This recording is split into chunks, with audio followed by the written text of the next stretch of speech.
All right, the president is already busy at the G-20 this morning, but perhaps the most highly anticipated meeting of his young presidency comes in just a couple of hours with Russian President Vladimir Putin. Joining us here on set once more is Director of Global Strategy Project Marco Vicenzino.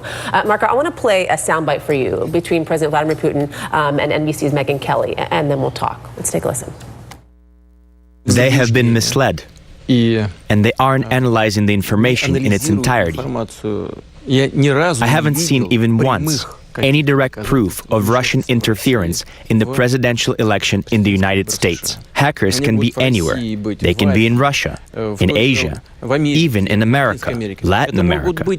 They can even be hackers, by the way, in the United States, who very skillfully and professionally shifted the blame, as we say, onto Russia. So Russia's saying, he's saying right there, it wasn't us. It could be anybody, really. It could be anybody across the world. We heard even President Trump say yesterday, yeah, it could have been Russia, but there also could have been a lot of other players in this hacking. How does that bode for this meeting? What does that tell you? They're all forms of plausible deniability. Basically, I think we have several audiences here. I mean, Putin has his audience at home. Trump has his base, which is his biggest concern here, and then there's Capitol Hill, where the investigations are taking place. And I think that's where the president should be most concerned in terms of the fallout. Once again, these allegations, according to the American intelligence establishment, there was direct interfering. The president has his own version, which is somewhat convoluted at times. So I would say, in the meeting itself, it's important to go beyond just the Russian meddling, the allegations of Russian meddling into the U.S. elections. There's the issue of Syria, right, which that would probably be the top of the list, is deconfliction in Syria, how to stabilize Syria post-ISIS, particularly in areas where ISIS once controlled. If we look at the city of Raqqa, the assault has already began. Mosul was already taken over in western Iraq. In eastern Syria, you have the city of Raqqa, which is their de facto capital. That is an extremely important issue, in my opinion, because you have U.S.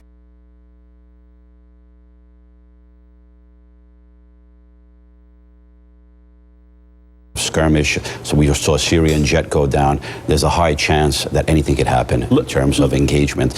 And then also the issue of Ukraine. I mean, the speech, it's important to remember the speech that the president gave in Poland. Yeah.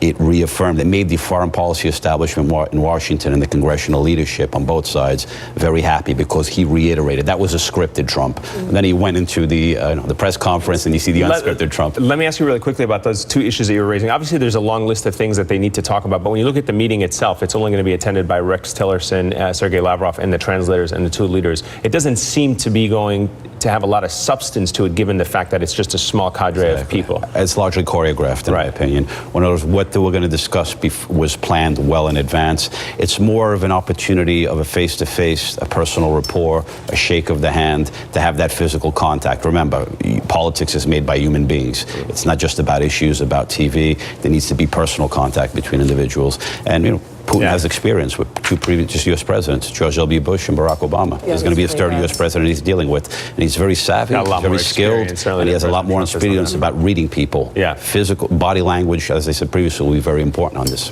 And a former KGB spy master as well. Absolutely. Marco, thank you. Thank you.